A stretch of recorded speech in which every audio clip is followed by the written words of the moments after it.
Assalamualaikum warahmatullahi wabarakatuh. Hadirin Bapak Ibu jamaah imtihan yang sangat saya hormati, teristimewa para alimil ulama, para kiai serta ikhwan-ikhwan, para santri yang kami cintai. Tak lupa pula para aparatur pemerintah serta ikhwan-ikhwan para santri yang kami sayangi. Mudah-mudahan kebersamaan kita menghadiri acara imtihan yang ke-18 ini menghantarkan kita ke jalan yang mendapat ridha Allah Subhanahu wa ta'ala. Rasanya tidak sempurna acara imtihan ini kalau masalah niat tidak kami sampaikan. Mengingat niat itu sangatlah penting. Idzin niyatu hiyal aslu. Niat itu adalah pokok yang paling penting di dalam amal ibadah. Hadis yang sahih dari Rasulullah sallallahu alaihi wasallam, kamin amalin yatasawwaru bi surati min a'mali dunya wa yasiru bi husnin niyati min a'malil akhirati. Rupa-rupa amal yang berupa amal dunia bisa berubah menjadi amal akhirat bihusnin niyati, karena bagusnya niat. Mana rupa amal dunia bisa berubah menjadi amal akhirat? Seperti contoh macul di sawah, pedagang nyubuk ke pasar, kuli bangunan, kuli pelabuhan. Tuh, itu semua amal dunia. Wa yasiru min a'malil akhirati, kemudian bisa berubah menjadi amal akhirat bihusnin niyati, karena bagusnya niat. Taninya, maculnya, ke pasarnya, ke gudangnya, ke pelabuhannya, ke gunungnya, ke kebunnya bisa berubah menjadi amal akhirat kalau niatnya untuk anak di pesantren. Cari uangnya untuk sebagian, cari uangnya sebagian untuk bangun masjid dan lain-lain sebagainya. Sebaliknya kata Nabi, wa kam min amalin yatasawwaru bi surati min a'malil akhirati summa yasiru min a'mali dunya bi su'i niyati. Rupa-rupa amal akhirat bisa berubah menjadi amal dunia bi su'i niyati, karena jeleknya niat. Ngajinya, sodakohnya, puasanya, bantu masjidnya, nolong orangnya, tuh itu semua amal akhirat. Tapi kata Nabi, summa yasiru min a'mali dunya, kemudian bisa berubah menjadi amal dunia bisu'in niyati, karena jeleknya niat. Tuh Pak Bu, awas kecolongan. Tak disangka, tak diduga, jolong badek malik rupa. Sugan teh belum cau empoi nyoy, sing horeng tai ucing campur lebu. Oleh karena itu, jangan merasa hina kuli rendahan, walaupun kuli serabutan. Kalau bagus niatnya bakal ngalih menjadi pahala. Dan jangan bangga banyak ibadahnya, banyak bantu-bantunya, bisa jadi amal akhiratnya sekalipun bisa berubah menjadi amal dunia karena jeleknya niat. Di dalam salat kita dituntun, inna salati wa nusuki wa ma yahya wa mamati lillahi rabbil alamin. Sesungguhnya salatku, ibadahku, hidupku dan matiku lillahi rabbil alamin, hanya karena Allah Subhanahu. Jadi Pak Bu, jangan kita niatnya seperti ada udang di balik batu. Maksudnya niatnya yang bagus. Oleh karena waktu sudah malam, mungkin cukup inilah yang sangat saya sampaikan. Namun juga waktu jugalah yang tidak menentukan. 10.000 sampai 100.000 belanjanya ke Alfamart. Tunggu nanti ada Kiai Semar.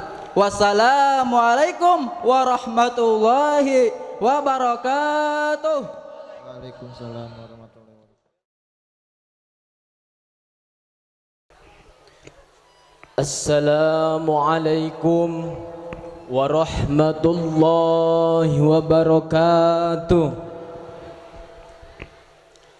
Hadirin bapak-bapak, ibu-ibu, tamu undangan yang saya hormati, para alimil ulama, para wali santri, serta para alumni, para sahib dan sahibah, para santri yang saya cintai. Wabil khusus para alimil ulama, para kiai yang saya takdimi, tak lupa aparatur pemerintah yang sangat kami hormati dan kami cintai. Dengan hadirnya di acara imtihan ini, mudah-mudahan kita semua mendapatkan hidayah dari Allah, terbukanya pintu hati untuk tidak terlalu mengejar-ngejar urusan dunia belaka. Sedikit saya ambil tuntunan dari ulama ahli sufi yang berbunyi, man aznaba dzanban wa huwa yadhaku fa innallaha yudkhilul nar wa huwa yabki. Siapa orang yang berbuat dosa pasti bersukaria, sungguhnya Allah akan masukkan mereka ke dalam neraka. Wa huwa yabki, maka mereka akan menangis atas penderitaannya. Tetapi sebaliknya, wa man ata'a wa huwa yabki fa innallaha ta'ala yudkhilul nar fa innallaha yudkhilul jannah wa huwa yadhaku. Siapa orang yang taat, patuh, maka akan menangis atas penderitaan dan kesabarannya. Wa huwa yadhaku, maka mereka yang taat dan takwa akan bahagia masuk surga. Fa innallaha ta'ala yudkhilul jannah, sungguhnya Allah akan membalasnya dengan kenikmatan surga. Jadi nangisnya ahli juhud berbeda sama kita yang nangisnya cinta dunia. Nangisnya ahli juhud bukan susah karena enggak makan. Nangisnya ahli juhud bukan susah karena enggak punya uang. Tapi nangisnya ahli juhud yaitu malu kepada sang kekasih, yaitu Allah subhanahu wa ta'ala. Karena Allah lah yang telah memberikan segalanya. Jadi yang hakiki kekasih kita itu adalah Allah. Hei mamang-mamang, kalau ada perempuan ngomong-ngomong cinta, eta mah bohong, cuman di mulut lain di hati. Hei ece-ece, kalau ada laki-laki ngomong-ngomong cinta, eta mah gombal, cuman rayuan doang. Karena yang mencintai dan yang dicintai yang sejati hanyalah Allah dan hambanya. Itulah cintanya ahli juhud. Ahli juhud tidak cinta jabatan karena itu hanya hiasan. Ahli juhud tidak cinta dunia karena itu hanya tipuan belaka. Wong artis aja tahu suka nyindirin. Dunia ini panggung sandiwara. Makanya waman ata'a wa huwa yabki, yang taat itu banyak menangis karena ingat kepada sang kekasihnya, karena rindu kepada sang kekasihnya yaitu Allah subhanahu wa ta'ala. Karena Allah lah yang telah memberikan segalanya. Ahli juhud hatinya menjerit di dalam gubahannya, Ilahi lastulil firdausi ala wala aqwa ala naril jahimi pahabali taubatan waghfir dunubi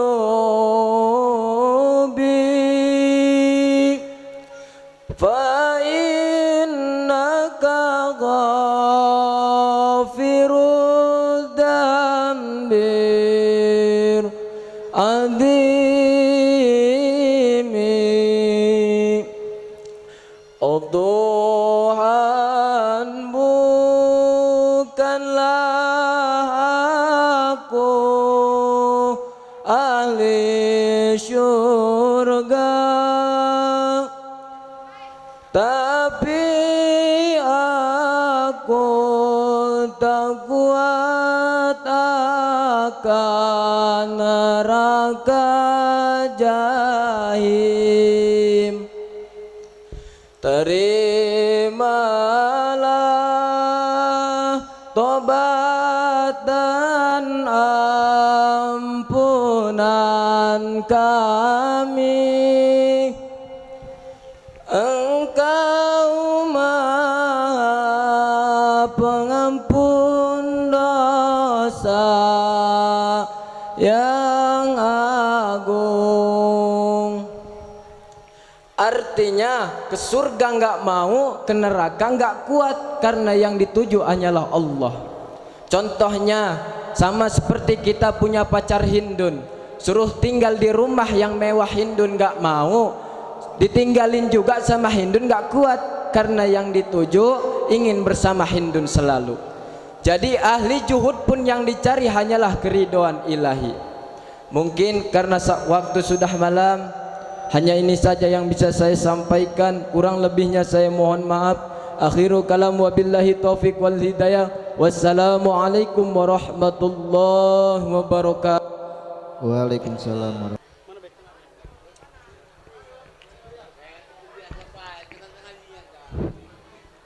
Assalamualaikum warahmatullahi wabarakatuh.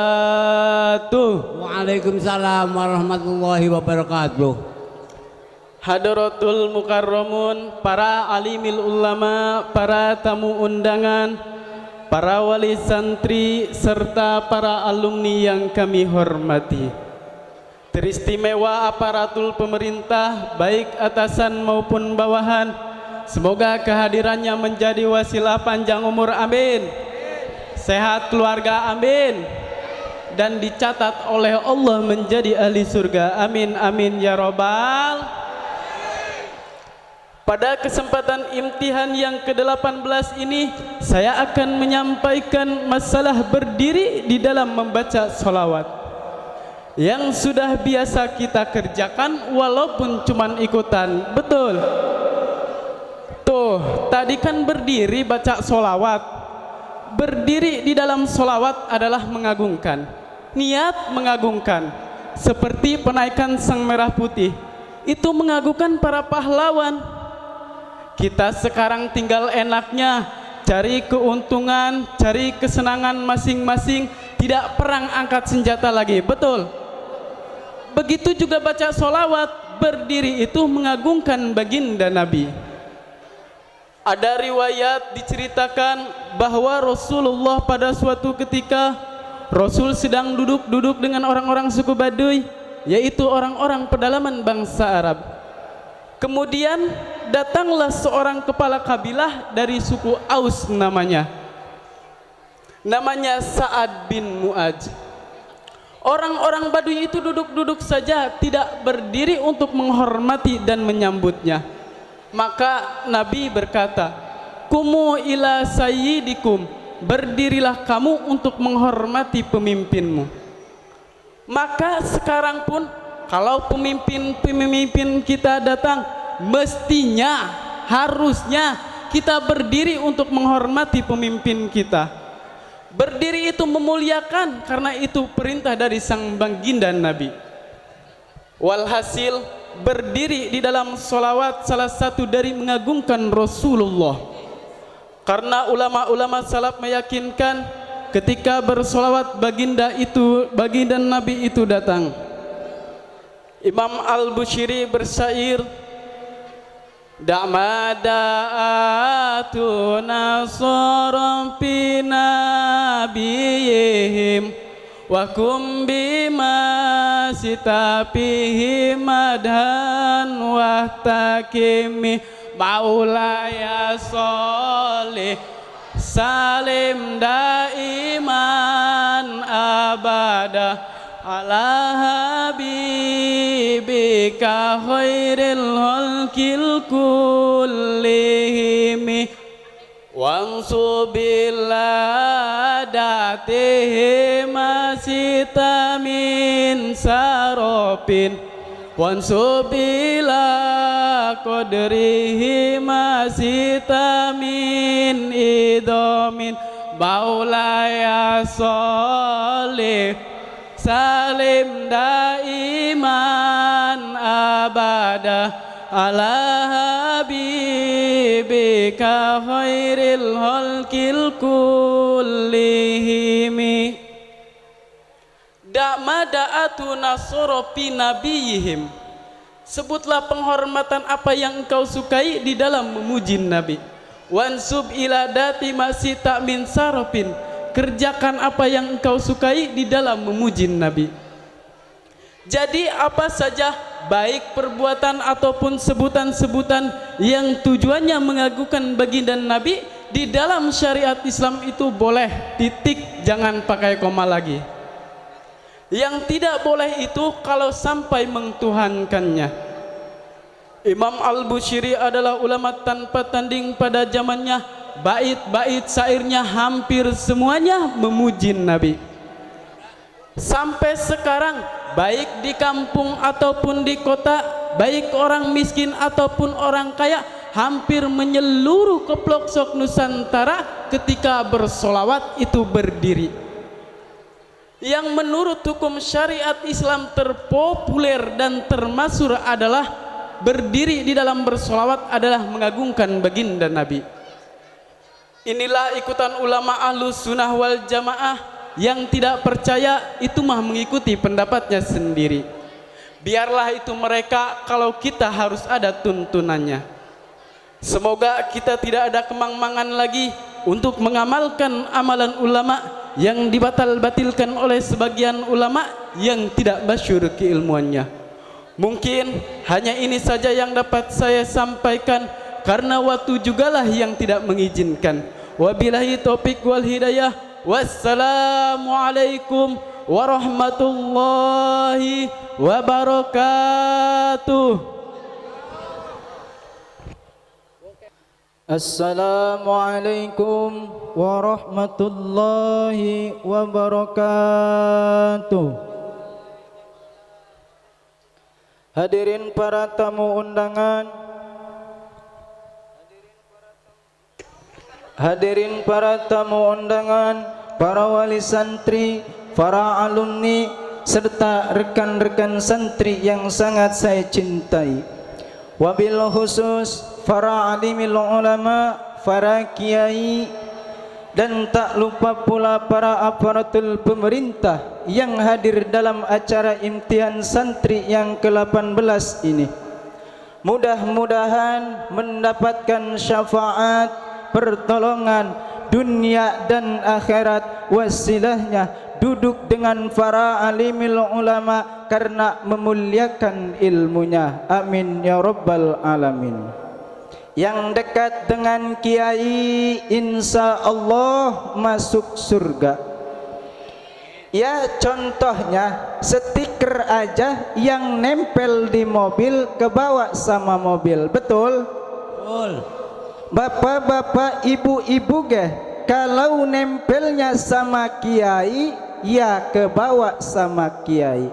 Kiai masuk surga, ibu-ibu, bapak-bapak kebawa ke surga. Amin. Amin. Karena waktu sudah malam, saya sudah lelah, ibu-ibu udah ngantuk. Nih ada cerita orang yang mencintai ahli ilmu. Ada seorang laki-laki setelah dihisab, ternyata laki-laki tersebut tidak mempunyai amal kebagusan sama sekali. Astaghfirullahaladzim. Tuh orang tinggal ngelemparin doang ke neraka. Sholat enggak, puasa enggak, sodakoh apalagi. Masya Allah. Ditanya oleh malaikat Jibril, hal jalasa fi majlisin alimin fid dunya faghfir lahu bi syafaatihi. Hei mang, pernahkah kamu bertamu duduk dengan kiai? Kalau pernah, engkau akan dapat ampunan bi syafaatihi, karena syafaatnya kiai. Fayaqulu, Allah, tidak, saya tidak pernah bertamu ke rumah kiai dan enggak pernah duduk bareng kiai. Allah karim, kelewatan nih orang, silaturahminya kegardu aja kali nih orang. Malaikat memohon, ya Rabbi, anta a'lamu bihi annahu qala la. Gusti, Tuhan lebih mengetahui perbuatan laki-laki keparat ini. Dia tadi menjawab, enggak pernah duduk bareng kiai dan enggak pernah bersilaturahmi kepada kiai.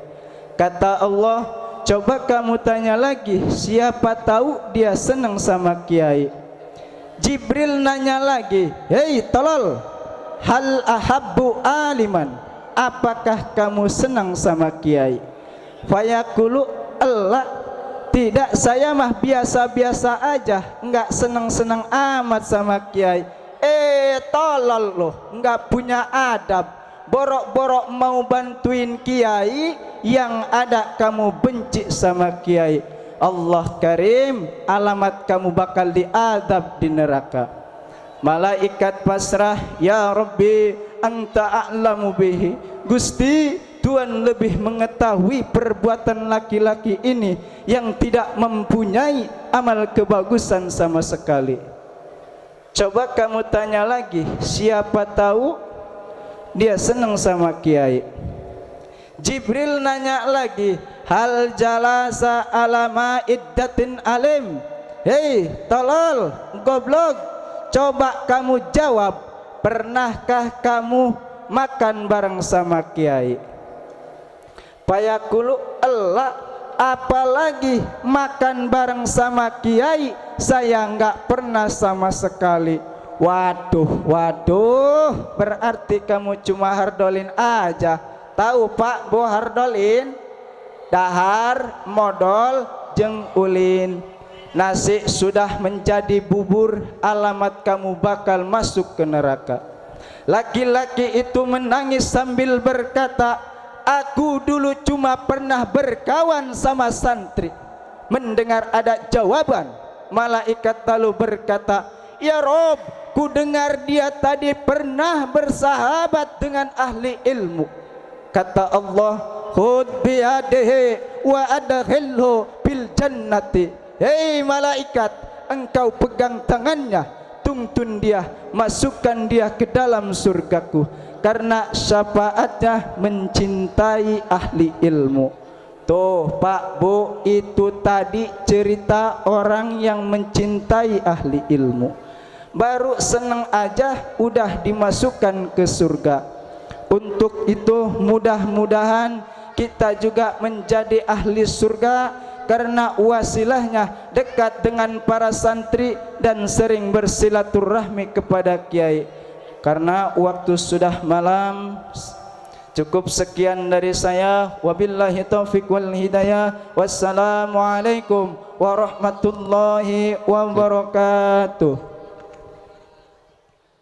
Untuk yang selanjutnya, Assalamualaikum warahmatullahi wabarakatuh. Hadirin para undangan yang saya hormati, wabil khusus para alimil ulama, para kiai dan para wali santri yang putra putrinya masih doyan nyerantri, yang sangat-sangat kami cintai.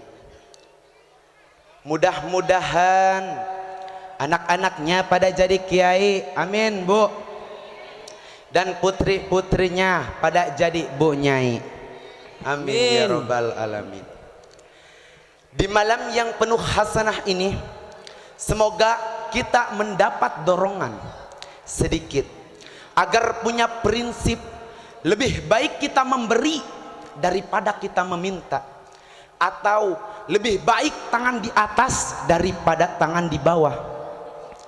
Kita ambil tauladan ucapan dari Sayyidina Ali bahwa keunggulan ala man syi'ta, kepada orang yang berbuat atau memberikan sesuatu kebaikan kepada orang lain, fa anta amiruhu, maka kamu akan menjadi raja. Bil atoi sirta amirolahu, dengan kamu banyak memberi, jadilah kamu sebagai raja. Jangankan manusia Pak Bu, binatang pun kalau banyak diberi maka nurut sama tuannya.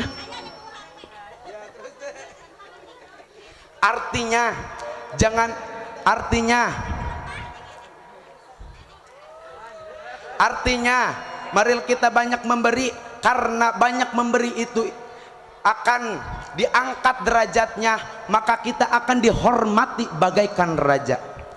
Wa is'al man syi'ta fa anta asiruhu, dan apabila kamu meminta apa yang kamu inginkan, fa anta asiruhu, maka kamu akan menjadi budaknya. Artinya janganlah kita banyak meminta, karena banyak meminta itu hina, bagaikan budak yang harus nurut kepada tuannya. Tuh tinggal pilih baik, Mang, Pak, Bu, apa kamu mau memberi nanti jadi raja, atau kamu banyak meminta nanti kamu akan jadi budaknya. Namun pada kenyataannya banyak orang yang meminta atau pengen diberi walaupun sudah mampu keadaannya. Loba batur geus boga masih kena bae minta. Betul? Apalagi ibu-ibu ya. Ari aya bantuan, oh kabeh ngaku miskin. Munamah yang dibere. Betul, Bo? Betul. Mikir. Ibu-ibu aja yang kenal rumah. Makanya, Bu, janganlah banyak meminta, karena banyak meminta itu hina. Di dalam ilmu tasawuf dipaparkan, sejelek-jeleknya orang sudah nggak punya meminta, nggak seboga minta. Mestinya kalau kita nggak punya harus gigih berdoa dan berusaha. Apapun yang kita inginkan pasti bisa. Amin. Syaratnya cek santri mah manjada wajada. Siapa orang yang bersungguh-sungguh wajada pasti bisa. Kan ada ceritanya, ada santri suka sama anak raja, barang dilamar maharnya minta mutiara yang ada di dalam lautan. Arana ge pemuda lagi mabok cinta, janji nage kadong kieu, lautan kan ku seberangi, gunung kan ku daki. Eta bener bae, lautan ditau ku santri pakai batok, gubras. Ih. Terus ada yang lewat nanya, "Mang, lagi ngapain?" "Nau laut sabari tengiro." "Gak mungkin saat, Mang." Ah, kata Nabi juga, manjada wajada. Siapa orang yang bersungguh-sungguh pasti bakal nemu hasilnya. Ditahu lagi ku santri pakai batok, beneran deh. Banyak orang yang mentertawakan, banyak orang yang menganggap gila, tapi ditahu terus ku santri pakai batok. Dalam hatinya penuh keyakinan, Nabi nggak mungkin bohong. Manjada wajada, siapa orang yang bersungguh-sungguh pasti bakal nemu hasilnya. Kebeneran ayah aki-aki lewat nanya, "Emang lagi ngapain, Ceng?" "Nau laut, Ki." "Emang kenapa kamu nau laut?" Ceritanya gini, Ki, saya itu jatuh cinta sama anak raja. Barang saya lamar maharnya minta mutiara yang ada di dalam lautan. Arana ge pemuda, Ki, rela saya melakukan apa saja. Ditahu ieu lautku kami pakai batok.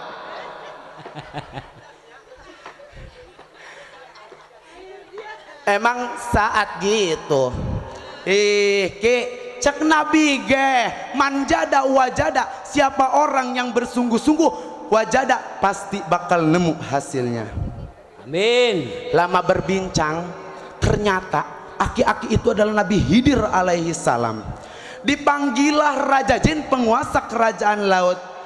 "Hai Raja Jin, deleku siato, lihat olehmu ada orang tuh yang nau laut." "Emang kunaon, Ki, saat moal?" Kamu serahkan mutiara kepadanya. Kalau tidak, lautan ini akan ditahu terus menerus, karena dia yakin manjada wajada, siapa orang yang bersungguh-sungguh pasti bakal nemu hasilnya. Cek Raja Jin. Amin. Ternyata Raja Jin pun ketakutan dan menyerahkan mutiaranya. Intaha, selesai ceritanya. Walhasil Siapa orang yang bersungguh-sungguh berusaha, pasti bakal nemu hasil dan maksudnya. Jadi janganlah kita banyak meminta, karena banyak meminta itu hina, Bu, Pak. Mungkin cukup ini yang saya sampaikan. Kurang lebihnya saya mohon maaf. Kepada Allah saya mohon ampun. Akhirul kalam, wabillahi taufiq wal hidayah. Wassalamualaikum warahmatullahi wabarakatuh.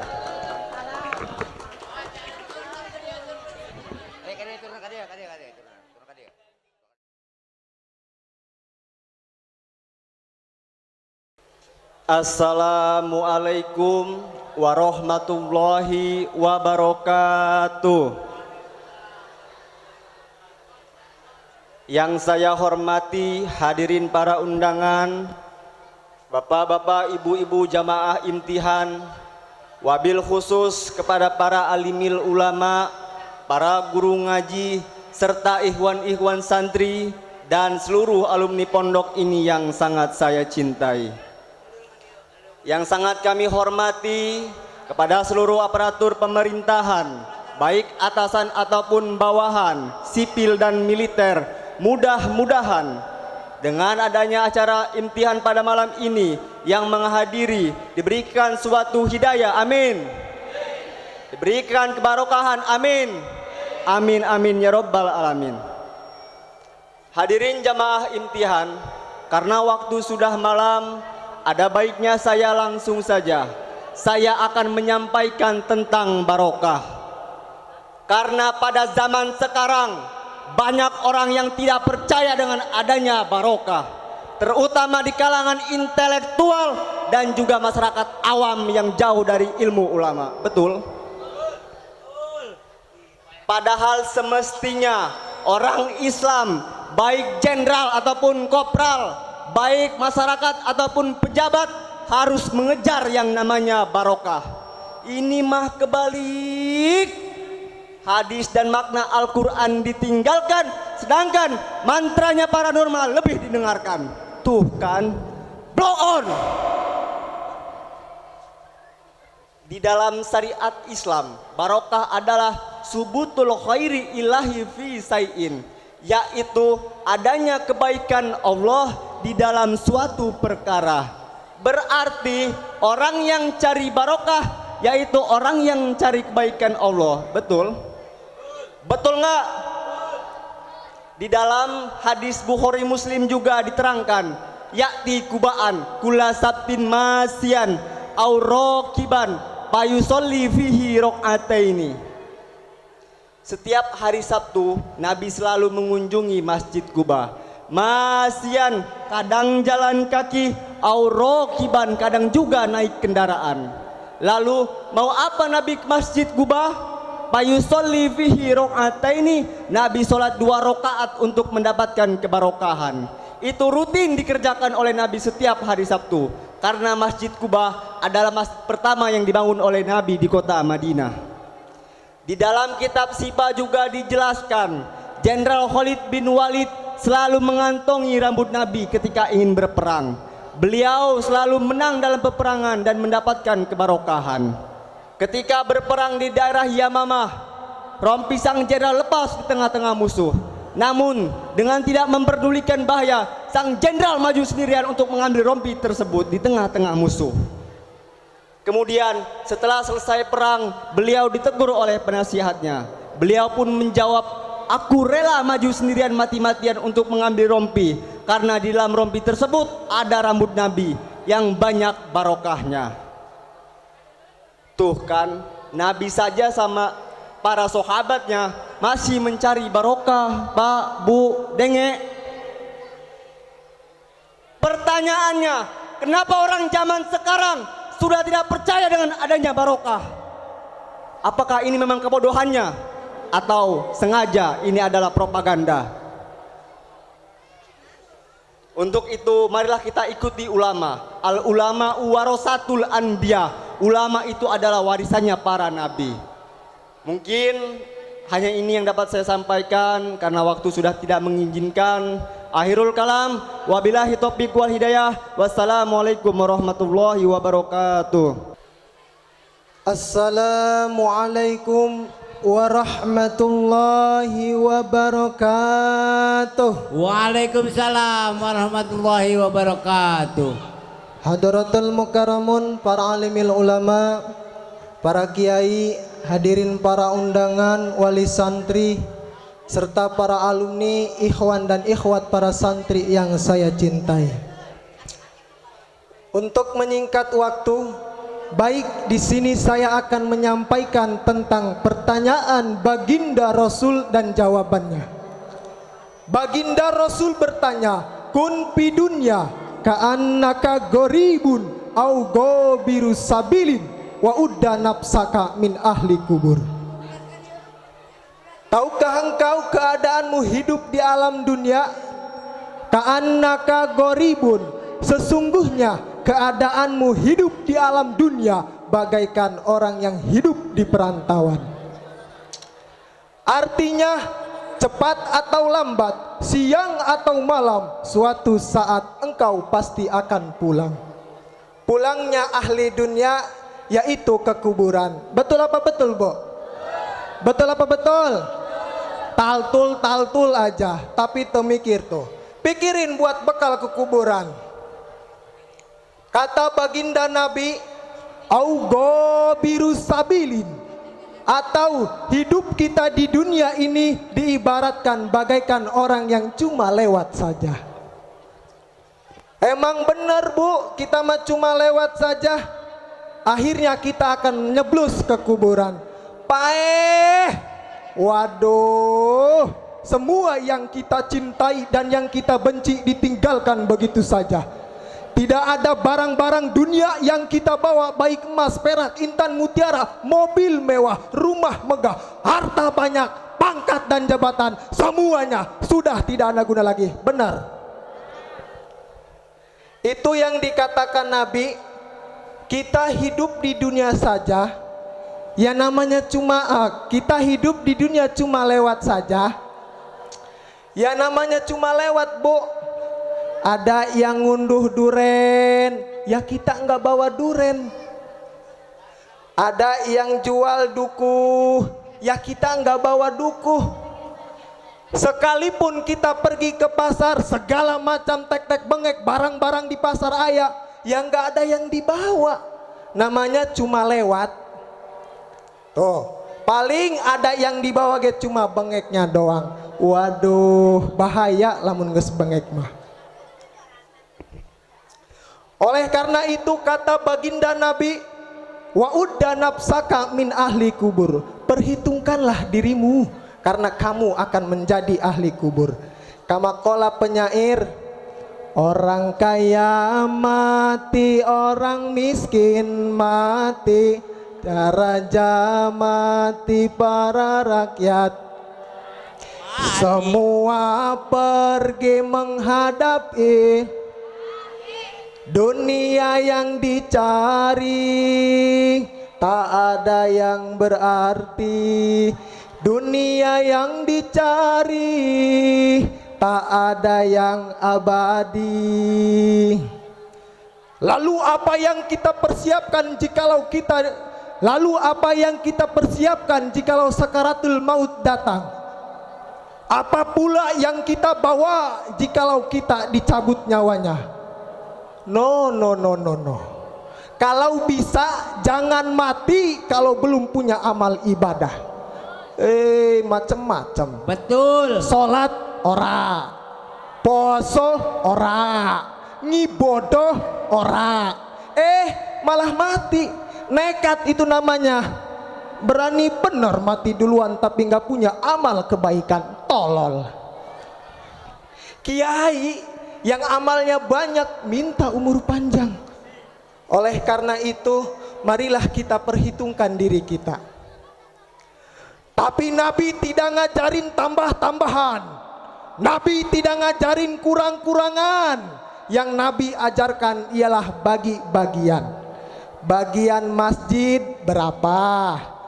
Bagian yatim berapa? Bagian pondok pesantren berapa? itu namanya orang yang berterima kasih.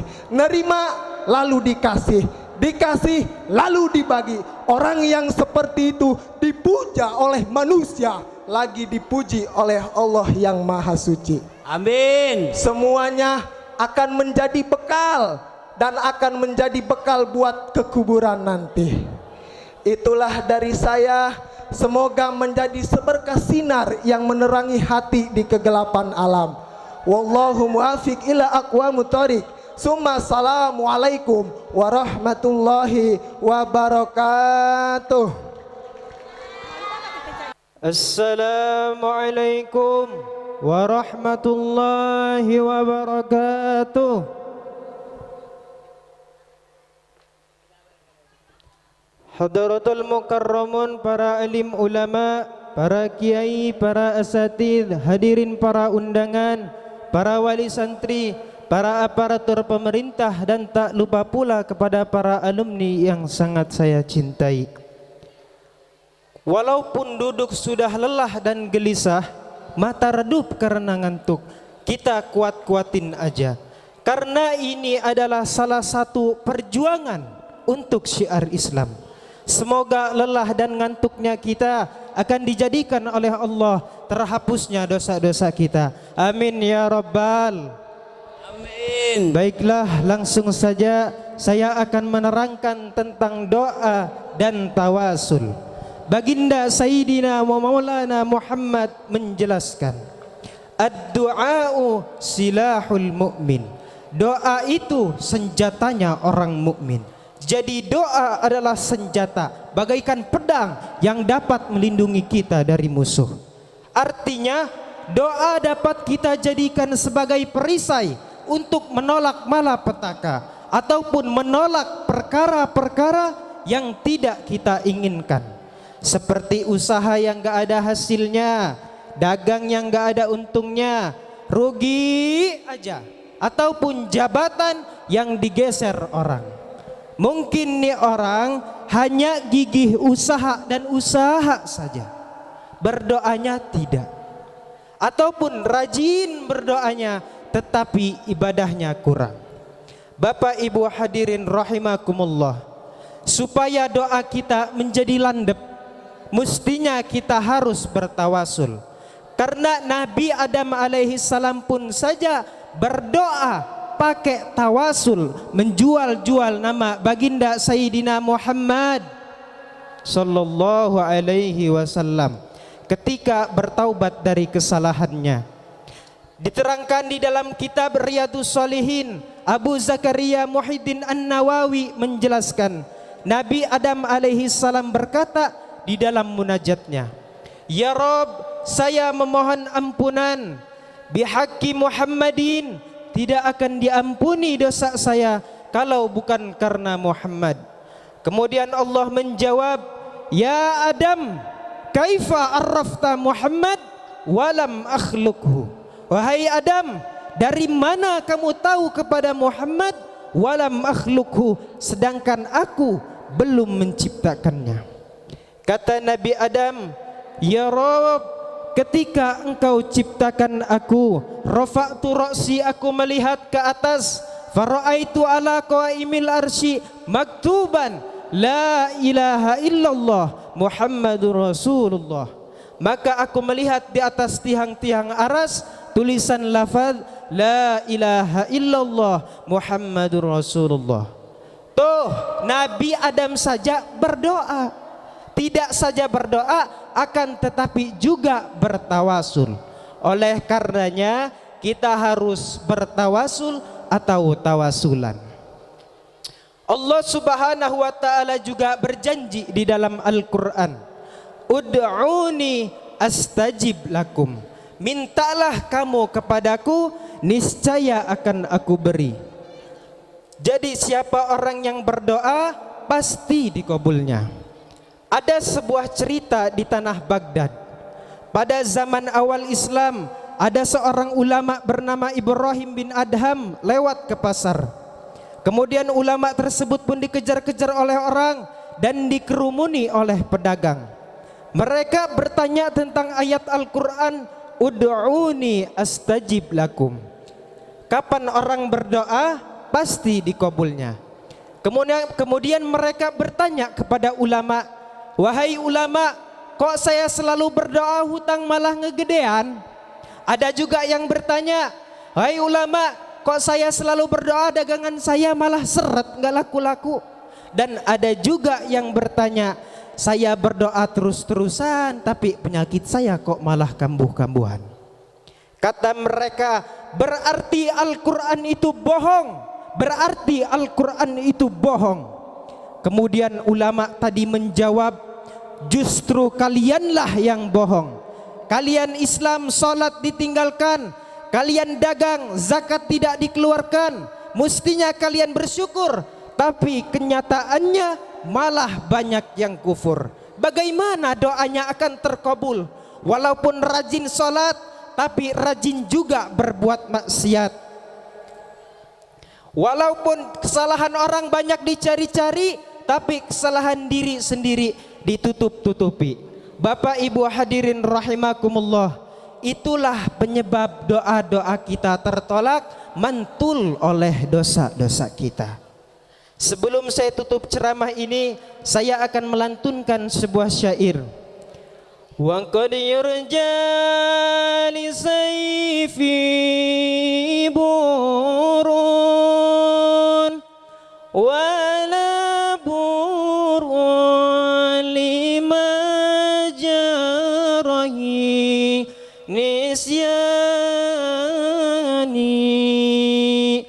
Jikalau pedang melukai tubuh masih ada harapan sembuh, tetapi jikalau lisan melukai hati, kemanakah obat hendak dicari. Mohon maaf dan mohon ampun atas segala kesalahan yang saya lakukan. Cukup sekian yang bisa saya sampaikan. Walafu minkum wallahul muwafiq ila aqwamit thoriq. Wassalamualaikum warahmatullahi wabarakatuh. Untuk yang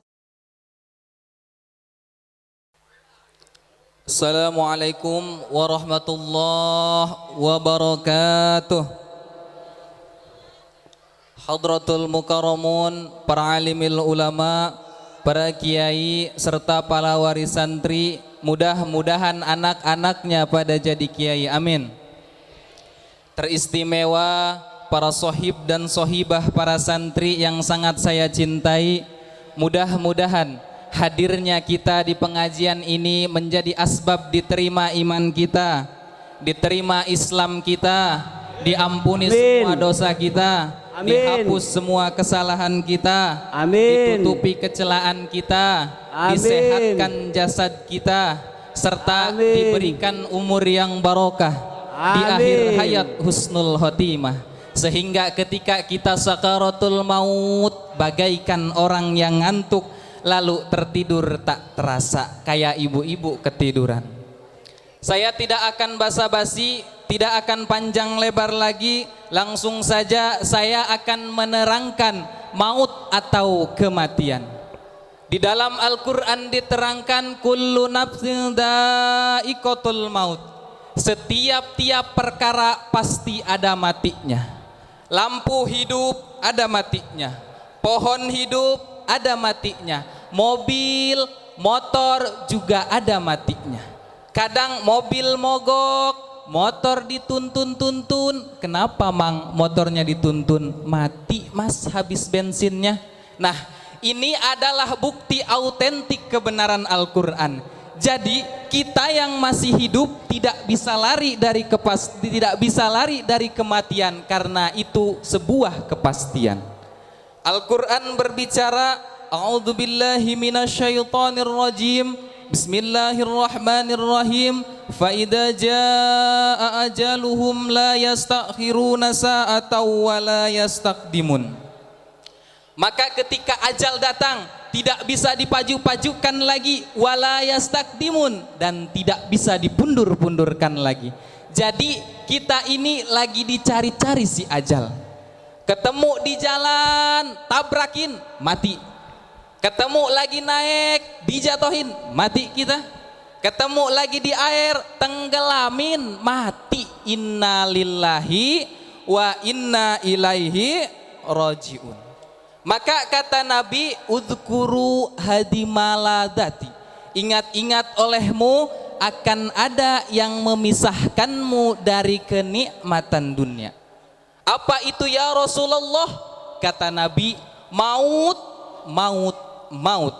Kalau ajal sudah datang, gak akan ada lagi kompromi.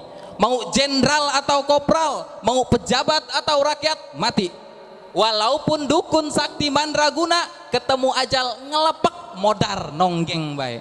Walaupun jawara, gede kumisnya, banyak ilmu jajatennya, batara karang, batara sangsang, sepi angin, rawa rontek, jurus colok, jurus sambel, bohong. Ketemu ajal mah ngap-ngapan modar, kata orang Sunda mah.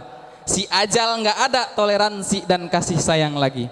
Yang tua, yang miskin, yang sakit, yang susah, semua dicabut begitu saja nyawanya. Tuh. Sebagaimana Allah berfirman di dalam Al-Qur'an, kullu man 'alaiha fan wa yabqa wajhu rabbika dzul jalali wal ikram. Setiap perkara itu pasti ada punahnya. Yang kekal hanya zat Allah Subhanahu wa taala dengan keagungannya. Oleh karena itu Imam Ibnu Abi Dunya menerangkan, ingat, kematian itu akan mengurangi dosa dan kematian itu akan mengurangi cinta dunia.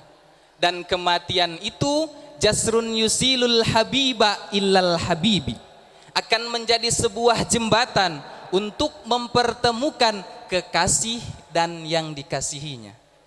Kita mencintai Allah dan Allah juga mencintai kita. Jadi walhasil tidak akan bertemu dengan Allah kalau tidak melalui pintu maut dan kematian. Oleh karena itu nih, mudah-mudahan ketika kita sakaratul maut bagaikan orang yang sedang ngantuk lalu tertidur tak terasa. Nah, tahu-tahu kita sudah ada di alam kubur dan diterima di sisi Allah Subhanahu wa taala. Amin ya rabbal. Maka dengan berakhirnya saya ini, kami para santri mohon maaf khususon kepada guru kami apabila kami tidak bisa menampilkan yang terbaik, namun inilah batas kemampuan kami. Harapan kami semoga hadirin para undangan memakluminya karena kami masih dalam keadaan belajar. Yang terakhir, daun salam, daun sirih, semoga tahun depan kita berjumpa lagi. Saya akhiri, billahi taufik wal hidayah. Wassalamualaikum warahmatullahi wabarakatuh. Waalaikumsalam.